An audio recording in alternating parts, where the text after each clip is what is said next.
You know, it's funny how some cities just feel like they're brimming with stories. Yeah. Like every corner you turn, there's a whisper of history or legend just waiting to be discovered. Oh, absolutely. It's like the city itself has a story to tell. Exactly. And today we're diving deep into one of those cities, Belém, Brazil, to unpack a tale that's both kind of spooky and strangely heartwarming at the same time. Sounds intriguing. It is. It's the story of a moça de táxi, which translates to the taxi girl. We've got a couple of really interesting sources for this deep dive, a YouTube video that explores Belém's urban legends, and then this PDF that reads like a beautifully written short story. Oh, like a family heirloom passed down through word? Yes, exactly. Yeah. And the character at the heart of this story is Josefina Contes. She was born back in 1915 to a wealthy family. Okay. Her father, Niccolo, owned a successful shoe factory called Boa Fama. Boa Fama, good reputation. I like it. Adds a little extra something to the story, right? Does, doesn't it? It's like this little detail that makes the legend feel even grander somehow. Right, right. Anyway, Josefina, we're told, absolutely loved her city, Belém. But tragically, she died very young, just 16 years old, back in 1931. Oh, that's so sad. It is. Officially, the cause of death was tuberculosis. But her family seemed to have some doubts about that diagnosis. That little bit of mystery, that unresolved question, I think it often adds fuel to the fire of these legends. You're absolutely right. And that's where the story takes this fascinating turn.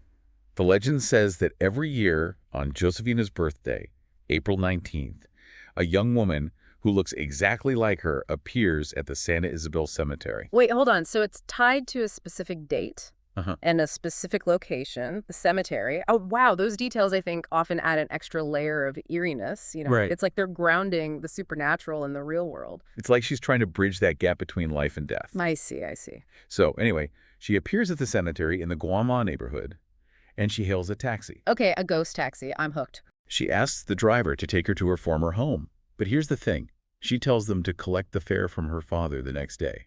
What? Okay, that's a new one. That's interesting. And then, upon arriving at her old house, poof, she vanishes. It's like a classic ghost story trope with a twist. That detail about the fair, it adds a very human element to it. It does. It makes you wonder if it serves a purpose, Like, is it a way for her to prove she was really there? Or maybe it's an attempt to interact with the living in some way. That's a really interesting thought. Like, she's reaching out from beyond. And of course, the taxi drivers who go to collect the fare the next day, Yeah. they're met with confused family members who insist that Josefina has been dead for years. Oh, wow. Can you imagine? I know, right? It would be incredibly unsettling. Talk about a disconnect between what you experienced and what everyone else believes. Exactly. It makes you question everything. Yeah. Now, there is one little detail that differs between our sources. One mentions that Josefina is buried at the cemetery of Soledad, while our YouTube video specifically mentions the Santa Isabel Cemetery. That's not uncommon when dealing with these kinds of oral traditions, right? As stories get passed down, details tend to change, they shift. It's like playing a game of telephone with history. You're right, it's a reminder that even with legends, there's this kind of evolution happening. Exactly. But here's another detail that adds a whole other layer to this story. When Josefina was alive, her father would actually gift her a taxi ride on her birthday every year. Wait, really? You're kidding. That's amazing. Like a foreshadowing of her alleged post-death journeys. It's like a strange coincidence, right? It makes you wonder if that tradition, in some way, influenced the legend itself, like blending the real-life events with the supernatural elements. It definitely adds to the mystery. But wait, it gets even stranger.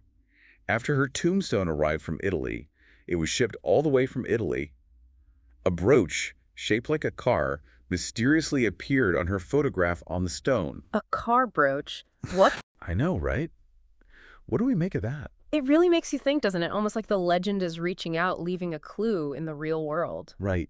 And it makes me think, too, about Josefina's family. Oh, that's a good point. Like, it's easy to get swept up in the spooky stuff, but we have to remember there are actual people involved. Of course, their daughter, their sister. Exactly. And from what we've gathered, it seems like they're not too bothered by the stories. Really? Yeah, they just ask for respect at her grave, which makes sense. It does. The PDF we have actually mentions that her tombstone has gotten darker over time from all the candles left there by people who believe. Wow, that's a powerful image, isn't it? The lasting impact of belief, even if the family themselves don't necessarily subscribe to it. Right. And it gets you thinking, why are we so drawn to these stories? especially the ones that blur the lines between life and death. It's a great question. I think it speaks to something very fundamental in us. Like what? That fascination with the unknown, that possibility of something more beyond what we can see and touch. I get that it's like we're searching for meaning beyond the physical world. Exactly. These stories, whether we believe them or not, they give us a way to explore those big questions, those mysteries that have always captivated humanity. And in a way, it's kind of comforting, isn't it? How so? The idea that even in death, maybe there's a way to reconnect with the places we love, the people we've lost. It speaks to the power of memory, I think, and the way that those who are gone continue to shape us. It's interesting, though, that this story is so focused on taxis. Oh, yeah, what about that? It's like a very modern element to a classic ghost story. Right. Like the legend is reflecting how Belém itself is changing. Growing, modernizing, but still holding on to those whispers of the past. Yeah, it makes you wonder what other stories are hidden in those streets. What other legends are just waiting to be discovered? And it also highlights the power of storytelling itself, doesn't it? Absolutely. How it connects us to the past, lets us explore the unknown, and grapple with those universal themes that bind us together. Speaking of grappling with themes, the detail about Josefina dying from tuberculosis really stuck with me. It is a poignant detail, isn't it? Back then, it was such a devastating disease surrounded by fear and stigma. It adds another layer to the story, for sure. So, in a way, the Taxi Girl story is also about loss, about how fragile life is, and maybe even how a community tries to cope with the anxieties of a deadly disease. Right. It makes you wonder if her reappearances, that longing to go home, could be seen as a metaphor For what? for that collective desire to confront those fears, to find some meaning and solace in the face of death. Like the legend itself becomes a way to process those emotions and find peace. It's fascinating how these stories, even the spooky ones, can offer comfort and connection. So what do we have here?